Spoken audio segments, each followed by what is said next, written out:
Hindi pa rin humuhupa ang baha sa ilang lugar sa Santa Rosa, Laguna. Ang ilang residente tuloy nanatili pa rin sa evacuation center. Kaya naman ngayong araw, magsasagawa po ng higop baha ang lokal na pamahalaan doon. Tututukan po yan ang kasama nating si Ivan Mayrina. Ivan.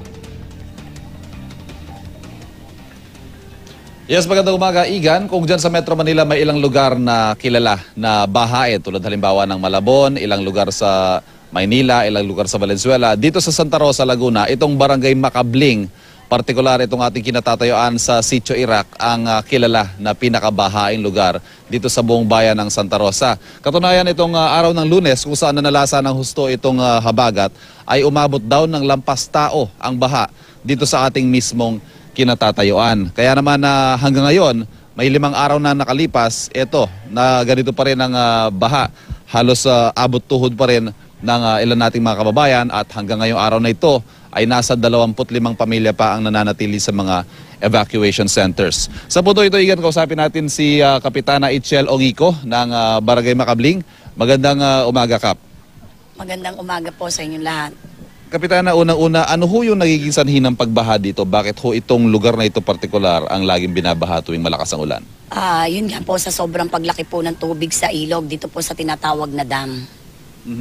So, kanina lang po is nakausap po nga po yung isang sa rescue team.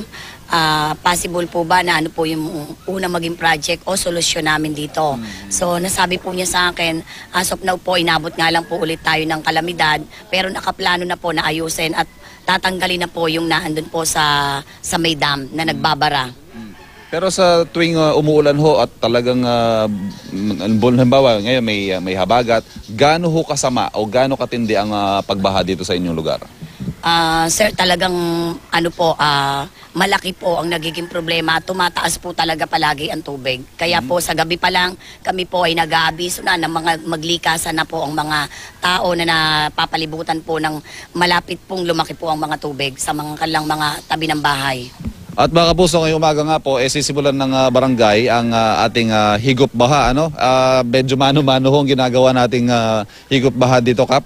Opo, mano-mano po yan. Talaga naghanap po kami ng water pump para po talaga makatulong kami dito sa Barangay Sitio Iraq. Pansamantala, yung mga kababayan po natin habang hindi makauwi sa kanilang mga bahay, dito lang po muna sa evacuation center. Ganun na lang muna. Opo, nasa evacuation center po sa Barangay Hall po. So mga kapuso, ayan po si Kapitana Itchel Ongiko. Di ho birong perwisyo ang idinudulot ng malalakas na pagulan dito sa kanilang barangay at siyempre nais sila na sa lalong madaling panahon ay mabigyang solusyon sana na pangmatagalan itong problema ng Barangay Macabling sa pagbaha. At yan po ang ating ulat mula dito sa Santa Rosa, Laguna. Balik muna sa iyo, Igan. Maraming salamat, Ivan Mayrina.